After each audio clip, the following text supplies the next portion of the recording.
Hello everybody, welcome back to my channel Trading Secrets. This channel is for entertainment purposes only. For those of you who do not know, my name is Ali. I have over 20 years experience teaching accounting, economics, business and law.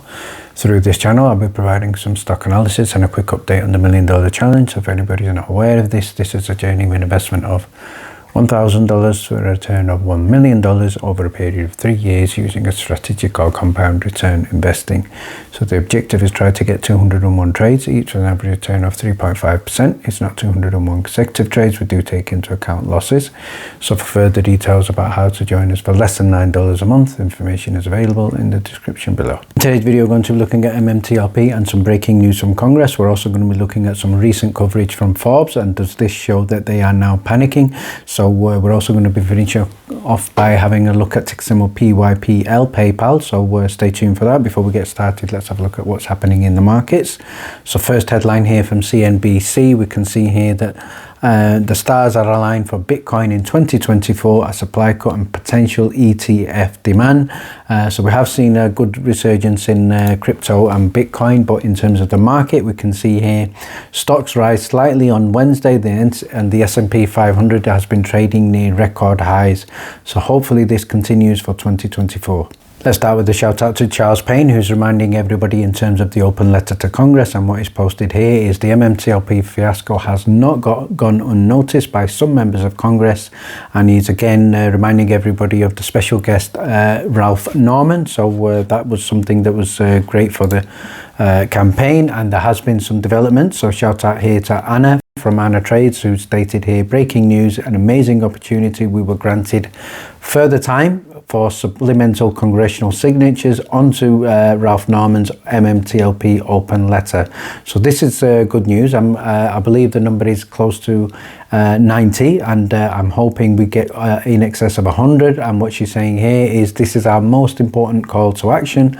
Continue reaching out to your reps in the House and the Senate to get a commitment, and if they don't agree, please ask them to respond in writing why they will not seek the truth and transparency for their constituents.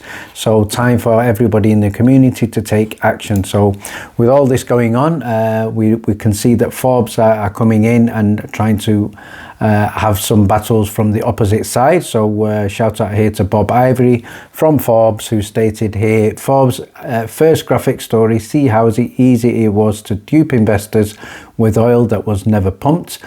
Just blame mythical beasts of the night. So this is obviously from the point of view of a shill. So what Kirsten has stated here is that the effort of Forbes has put into this piece to attack the MMTLP investors is mind-blowing. So obviously we know the author of that is also a shill, but what Kirsten is also saying is, for the record, some of those images that Forbes are using are there to mock the MMTLP investors. However, they have not questioned the SEC and FINRA and why they are not looking to get a settlement. So very, very disappointing from Forbes.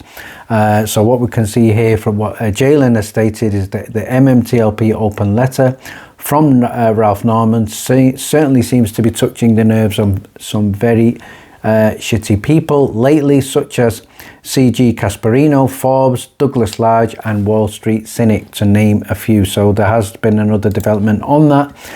So in terms of Charles here, we can see he tweeted, he works at Fox. He stated here that obviously it's called MMTLP, further proof that the mind virus of dope illusional stock pumping gets worse. So it looks like Charles has not made him educated himself on the MMTLP fiasco, but he's just posted following up from that, and what Charles has stated, for the record, he's going to have a civil conversation with Basile to unpack the mess, and I promise to be fair and balanced. So if this is a promise that is fair and balanced, then he will be with the MMTLP community. I finally like to finish up by having a look at ticker symbol PYPL, also known as PayPal. So let's start by having a look at the chart for the previous month. So we can see here it is up close to 10%, currently trading at time of editing at $62.44. So PayPal is also one of the stocks that I recently invested in, and this was shared in the Discord for the members, and I actually got in at $56.62. So with the point of view view of having this as a medium to long-term hold. So I do believe the news is potentially good on PayPal. Another one that I would share with you here, and I think that this is currently trading in excess of $80, ticker symbol ON. So we will look at that in an upcoming video, but let's focus on PayPal. So let's have a look at the news just shared on 26th of December from Seeking Alpha, and it states here, PayPal asymmetric risk makes it a clear buy. So that's the view of many of the analysts. We know that it's a leading company in the digital payments marketplace. It's also anticipated to grow significantly up to at least 2032, and it's also set to take a significant portion of the market. I believe the price has recently been a good indicator of jumping in a nice dip, and it has a history of strong performance and solid financial outlook for the future ahead. So let's have a look at the main risks. So obviously it's in a competitive landscape, as well as the risk of regulatory requirements. So the prediction from the analyst is looking at approximately share price of $129.43. So that represents an upside in excess of 100%, which is good.